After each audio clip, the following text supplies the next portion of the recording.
Shalom friends, selamat datang kembali di channel Touching Heavens. Pada kesempatan kali ini, kita membahas pertemuan keempat dari bulan Kitab Suci Nasional, yaitu Yesus, sahabat bagi mereka yang bertobat.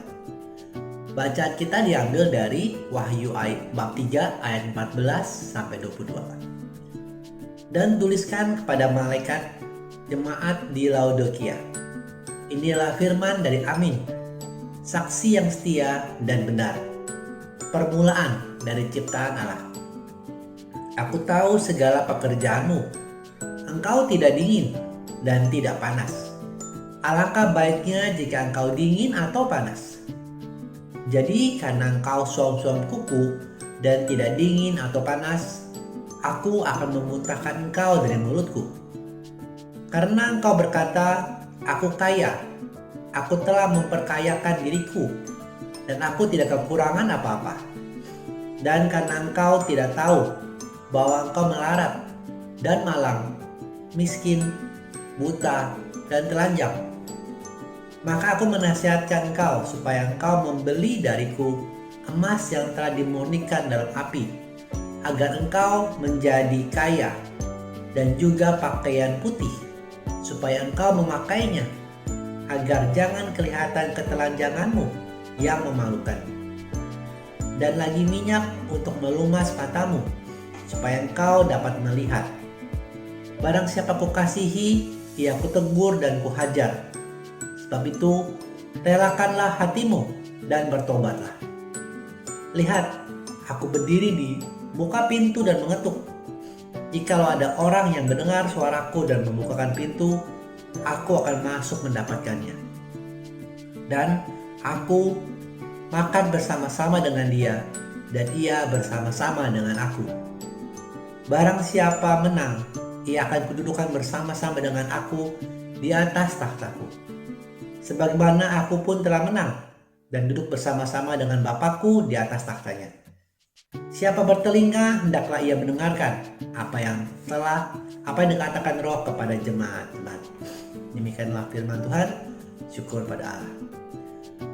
Teman-teman, Wahyu Yohanes ini dikirimkan kepada jemaat di 7 kota, yaitu Efesus, Smyrna, Pergamus, Tiatira, Sardis, Philadelphia, dan Laodikia. Tetapi jemaat di Laodikia ini adalah jemaat satu-satunya yang tidak memperoleh pujian. Jadi begitu seriusnya situasi jemaat di Laodikia ini. Permasalahan ini dimulai karena banyak orang-orang Yahudi, mereka pindah dari Yerusalem untuk tinggal di kota Laodikia. Karena kota Laodikia ini adalah kota yang kaya. Mereka berada di persimpangan tempat rute perdagangan.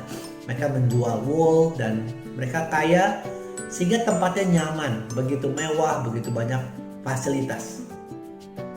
Tapi hal ini yang menjadi teguran yang ditegur oleh Tuhan Yesus. Karena kehidupan rohani mereka, karena saking nyamannya, saking keterbatasan mereka juga untuk beraktivitas karena sedang di masa penganiayaan umat Kristiani awal-awal. Jadi mereka mempunyai kehidupan rohani yang suam-suam kuku. Bahkan dikatakan bahwa kamu tidak panas dan tidak dingin, ya. Dan aku akan mengutamakan engkau dari mulutku. Seperti kita baca di ayat 16 tadi. Teman-teman dapat bayangkan kopi ya. Kita bisa minum kopi yang panas atau kopi yang dingin. Tapi kopi yang udah nggak panas nggak dingin, rasanya tidak enak, ya. Saya sendiri nggak suka dan saya juga Anda juga tidak suka. Either panas atau dingin. Tapi kopi yang udah biasa aja itu nggak enak, kita nggak mau minum. Seperti itu pun yang Tuhan Yesus tegur atau mereka dicela oleh Tuhan Yesus karena mereka kehidupan rohaninya begitu biasa-biasa aja, nggak ada exciting, nggak ada semangat begitu ya. Dan tadi juga kita ingat bahwa ini adalah jemaat Kristiani mula-mula, sehingga masih banyak penganiayaan atau mereka juga dikejar-kejar oleh penguasa Roma. Jadi mereka terbatas untuk beraktivitas secara rohani, harus sembunyi-sembunyi, harus dengan usaha yang lebih ya untuk bisa beraktivitas, untuk bisa beribadah. Dan tadi di ayat 19 juga Yesus memberikan perintah yang tegas, dibilang relakan hatimu dan bertobatlah. Jadi ini kondisi di mana jemaat Laodikia ini kehidupan rohaninya biasa aja, tidak berimpact. Mereka pergi beribadah, mereka pergi mungkin berdoa, tapi dengan tidak mempunyai hati di situ gitu ya. Dan Tuhan Yesus bilang relakan hatimu supaya mereka bersemangat, bernyala-nyala kembali gitu ya. Sehingga pindah dari mentalitas som-som koko itu menjadi hidup kembali, dipenuhi oleh roh. Dan juga dibilang bertobat, artinya mengakui kesalahan, memiliki niat, memperbaiki bagaimana juga cara berpikir agar mereka tidak lagi som-som koko, tapi menjadi jemaat yang hidup, yang panas berapi-api. Teman-teman, kalau kita bawa ke dalam konteks kehidupan kita saat ini, kondisi jemaat di Laodikia mirip dengan kondisi kita sekarang. Mereka keterbatasan karena penganiayaan atau pengejaran dari pihak Roma yang membuat mereka juga terbatas dalam beraktivitas rohani. Seperti kita sekarang yang kita sedang alami. Keadaan pandemi C-19 ini, COVID-19, membuat kita juga terbatas. Kita tidak dengan mudah atau tidak dengan bisa lagi ke gereja untuk bertemu lingkungan, melakukan aktivitas di gereja. Tapi banyak semua dilakukannya online. Tapi teman-teman dapat bayangkan, mungkin Anda yang melihat YouTube ini punya device, ya, punya alat, punya handphone, punya laptop, dan juga punya jaringan, ya. Tapi banyak di luar sana yang nggak punya akses kepada internet, nggak punya device-nya, dan mereka sangat-sangat terbatas. Mungkin juga karena usia, mereka tidak lagi bisa untuk pergi ke gereja. Jadi mereka yang selama ini bisa pergi ke gereja atau rutin pergi ke gereja jadi terbatas, nggak tahu cara pakai device, nggak punya akses ke internet. Jadi mereka tidak bisa lagi pergi ke gereja, pergi beribadah. Hal ini bisa membuat sebagian umat merasa jenuh. Ya sudah deh, nggak usah begitu ya. Nggak ada lagi semangat yang dulunya ke gereja setiap minggu, bahkan setiap hari misa harian, menjadi tidak lagi ikut misa. Hal ini membuat kehilangan semangat untuk menjadi murid Kristus, tidak kehilangan semangat untuk menjadi saksi-saksi Kristus gitu. Dan seperti umat di Laodikia, kehidupan rohaninya menjadi suam-suam kuku. Kondisi ini yang Tuhan Yesus tegur kita, ingatkan kita juga di minggu keempat ini. Hal apa yang bisa kita lakukan? Saya ambil dari Roma 12 ayat 2. Janganlah kamu menjadi serupa dengan dunia ini, tetapi berubahlah oleh pembaharuan budimu, sehingga kamu dapat membedakan manakah kehendak Allah, apa yang baik, yang berkenan kepada Allah, dan yang sempurna. Teman-teman, dengan ayat ini kita ingatkan bahwa kita adalah warga surga yang sedang berada di dunia. Jadi jangan kita seperti dunia. Dunia di masa pandemi ini beralih dari banyak kehidupan yang fokus kepada rohani menjadi hal-hal yang biasa, ya.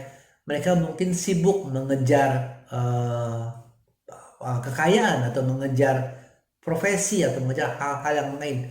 Jadi karena kesulitan untuk kembali beribadah atau tidak semangat gitu ya. Mungkin agak sulit ya. Kita biasa berinteraksi dengan lingkungan atau dengan teman di komunitas komsel, tapi sekarang semua menjadi online. Itu membuat semangat atau membuat hal yang berbeda. Tapi kita adalah warga surga. Kita tahu bahwa kita perlu terkonek, kita perlu berinteraksi, kita perlu punya relasi dengan Roh Kudus, punya relasi dengan Tuhan melalui firman, doa, komunitas, dan pelayanan. Jika kita tidak melakukan 4 hal pertumbuhan itu, rohani kita akan stuck. Bahkan bukan cuma stuck, akan turun ya. Karena hukum dunia ini adalah hukum yang semakin menurun. Jika kita tidak menambah kehidupan rohani kita, semangat api kita, maka itu akan menjadi padam, akan menjadi turun. Jadi kita ingat bahwa kita harus berusaha mengejar kembali. Jangan kita terlena saat kita tidak perlu Tuhan karena semua keadaan baik-baik gitu ya. Kita punya materi seperti jemaat di Laodikia, mereka kaya, mereka punya materi, mereka bisa mengurus diri sendiri. Mereka merasa tidak perlu Tuhan. Teman-teman, jangan seperti itu.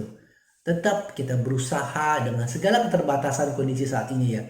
Kita tetap berusaha mengejar hadirat Tuhan, mencari relasi semakin intim dengan Tuhan. Saat teduh kita, ginosko kita.